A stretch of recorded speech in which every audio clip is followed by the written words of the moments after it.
Olá, bom dia, eu espero que todos estejam bem. É com bastante alegria e satisfação que nós estamos aqui mais essa semana, falando do livro O Céu e o Inferno, no capítulo 4, Os Espíritos em Condições de Sofrimento. Hoje traremos aqui mais uma comunicação, iremos refletir sobre essa comunicação para o nosso aprendizado, para a nossa boa convivência, né? Então vamos lá. Esse espírito que se comunicou com o nome de Lisbeth Bordels, no dia 13 de fevereiro de 1862. Um espírito sofredor se inscreve com o nome de Lisbeth. E assim começa, a comunicação entre o médium, e esse espírito.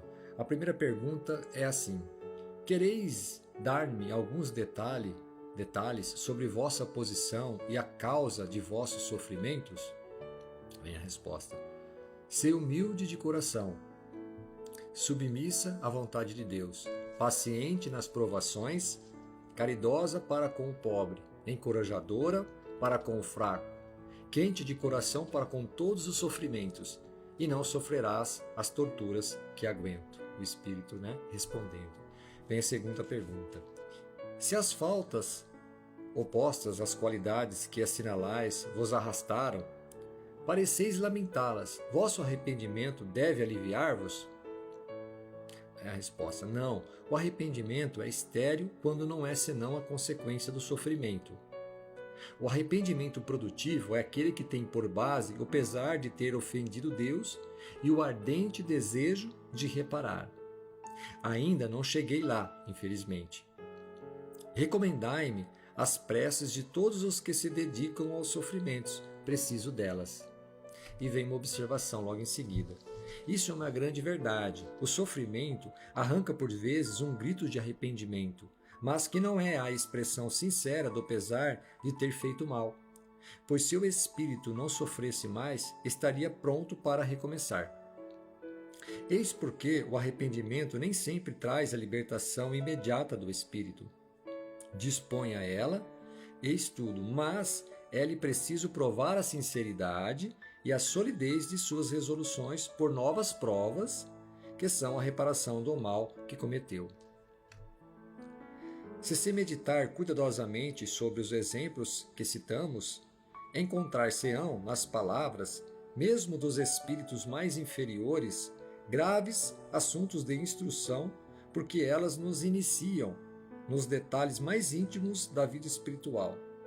Enquanto o homem superficial verá nestes exemplos apenas relatos mais ou menos pitorescos, o homem sério e circunspecto encontrará aí uma fonte abundante de estudos. E aí vem a terceira pergunta, Farei o que desejais. Quereis dar-me alguns detalhes sobre vossa última existência? Pode resultar daí um ensinamento útil para nós, e tornareis assim produtivo nosso arrependimento. E tem uma entre parênteses, O Espírito mostra uma grande indecisão em responder a esta pergunta e algumas das seguintes. Mas aí o Espírito responde, sobre a condição dele. Nasci numa condição elevada. Tinha tudo aquilo que os homens consideram como a fonte da felicidade. Rica, fui egoísta, bela, fui sedutora, indiferente e dissimulada, nobre, fui ambiciosa.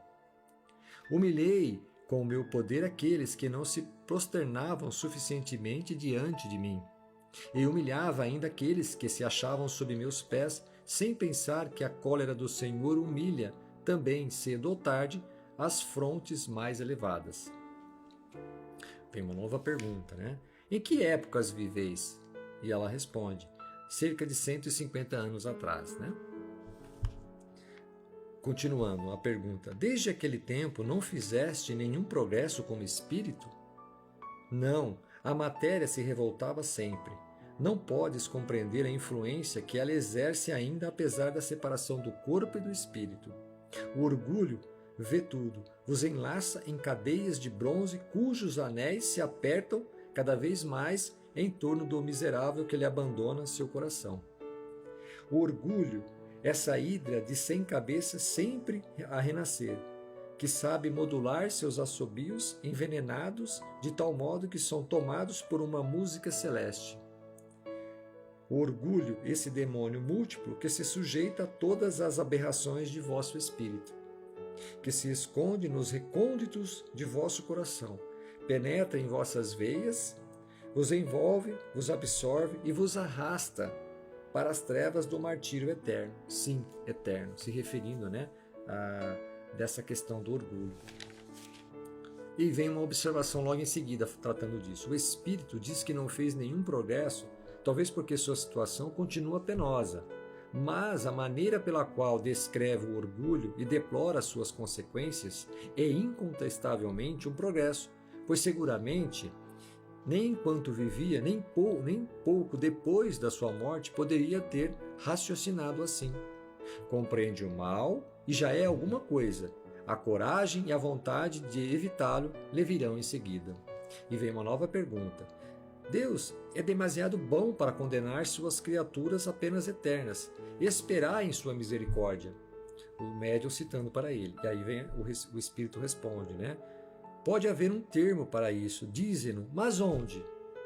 Procuro há muito tempo e não vejo senão sofrimento sempre, sempre, sempre. E aqui o Espírito, um pouco descrente dessa situação. Mas em seguida o médium faz uma nova pergunta. Como viestes aqui hoje? Ele responde, Um espírito que me segue com frequência me conduziu aqui. Há quanto tempo vedes esse espírito? Não há muito tempo. E há quanto tempo vos dais conta das faltas que cometestes?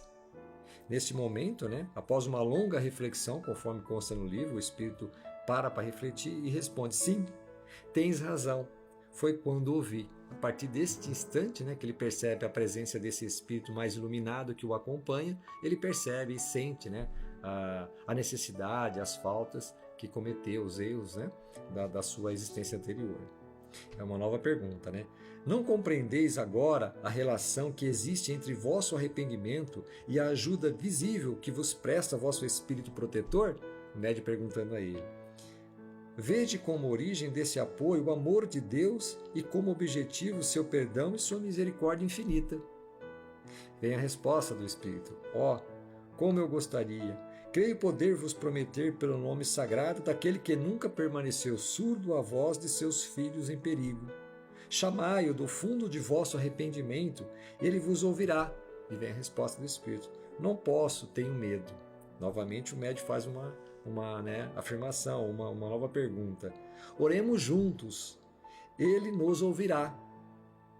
E aí após a prece, feita a oração, o médium pergunta se o Espírito, ainda estais aqui? E o Espírito responde, sim, obrigada, não me esqueças. E o médium finaliza aqui a última pergunta da seguinte forma, vinde aqui inscrever-vos todos os dias. E o Espírito responde, sim, voltarei sempre, finalizando ali a pergunta. Depois vem aqui uma nota, que é o guia do médium, citando a comunicação desse Espírito, até para esclarecer mais.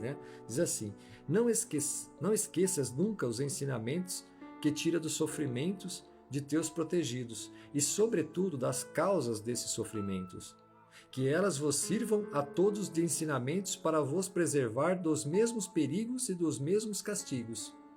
Purificai vossos corações, sede humildes, amai-vos, ajudai-vos, e que vosso coração reconhecido jamais esqueça a fonte de todas as graças, fonte inesgotável no qual cada um de vós pode beber com abundância. Nascente que mata a sede e nutre ao mesmo tempo, fonte de vida e de felicidades eternas. Ide, meus bem-amados, bebei com fé, jogai vossas redes e elas sairão dessas ondas carregadas de bênçãos, comunicai-o a vossos irmãos, avisando-os dos perigos que podem encontrar. Espalhai as bênçãos do Senhor. Elas renascem sem cessar. Quanto mais as derramardes à vossa volta, mais elas se multiplicarão. Vós as tendes em vossas mãos, pois ao dizer a vossos irmãos, ali estão os perigos, ali estão os obstáculos, segue-nos para evitá-los. Imitai-nos, a nós que damos o exemplo. Vós espalhais as bênçãos do Senhor sobre aqueles que vos escutam. Benditos sejam vossos esforços, meus bem-amados. O Senhor ama os corações puros, merecei o seu amor. E aqui ele finaliza, né, após fazer esse comentário. Então veja, é uma comunicação muito rica, extremamente válida, né? E nós podemos aqui fazer um resumo para a gente poder até captar do que a gente trouxe nessa lição, né? Eu acho que a importância de a gente se colocar no lugar do próximo, a empatia, né? Que ele fala sobre o individualismo, que ele era um espírito, né, orgulhoso, que pensava mais em si e vivia mais, né, nessa questão da ambição, né, do desejo de olhar para si mesmo, né, que é uma própria característica do próprio orgulho, né? Então acho que isso é um ponto muito importante, né, que a gente precisa trabalhar isso dentro de nós, que é aprender a vivermos em comunhão, né? É um ensinamento muito forte nessa lição. A reparação, a consciência dos erros, que a gente só consegue através da justiça divina, a possibilidade de ter novas provas, né? Novas possibilidades através da reencarnação, onde nós possamos, né, ter consciência e reparar as ações mal sucedidas através de novas encarnações, para que a gente possa mudar o rumo das coisas, né? Às vezes na própria encarnação a gente tem a possibilidade de reparar o mal que tenhamos feito aos nossos próximos com o bem, né? A maneira de levar o amor, levar a paz, né? Levar a ajuda mútua, né? Quando a gente percebe que poderíamos ter feito melhor pelo nosso próximo e por alguma razão não fizemos, ainda há tempo, né? Sempre há tempo, né?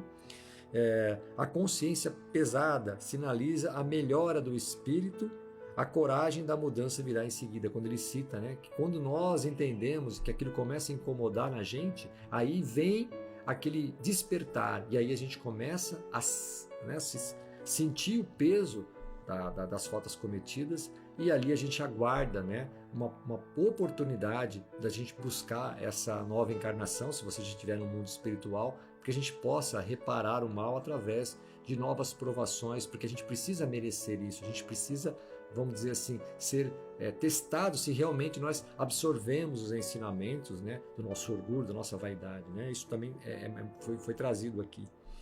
E acreditar na misericórdia divina, que não existe pernas eternas, né? São as consequências, as responsabilidades. Nós respondemos pelos nossos atos, né? Então, a justiça divina é isso, não existe a pena eterna, não é um Deus taxativo, punitivo, que vai nos colocar ali eternamente, não. A partir do momento que nós tomamos consciência dos atos que nós cometemos, que de alguma forma tenhamos prejudicado o nosso próximo, nós teremos a oportunidade de reparar isso através de uma nova encarnação, ou até mesmo na própria encarnação, fazendo bem a quem nós possamos ter feito mal, né? E o Espírito protetor, a justiça divina sempre está ao nosso lado, nos acompanhando. Então sempre temos junto de nós nosso Espírito amigo, que nos intui, e no momento certo, na chegada da hora, nós seremos conduzidos ao caminho certo e teremos a oportunidade, né, de ter a consciência e reparar o mal que temos feito. Ok? É uma lição super rica de ensinamentos. Eu agradeço o tempo de todos e até a próxima semana, se Deus quiser.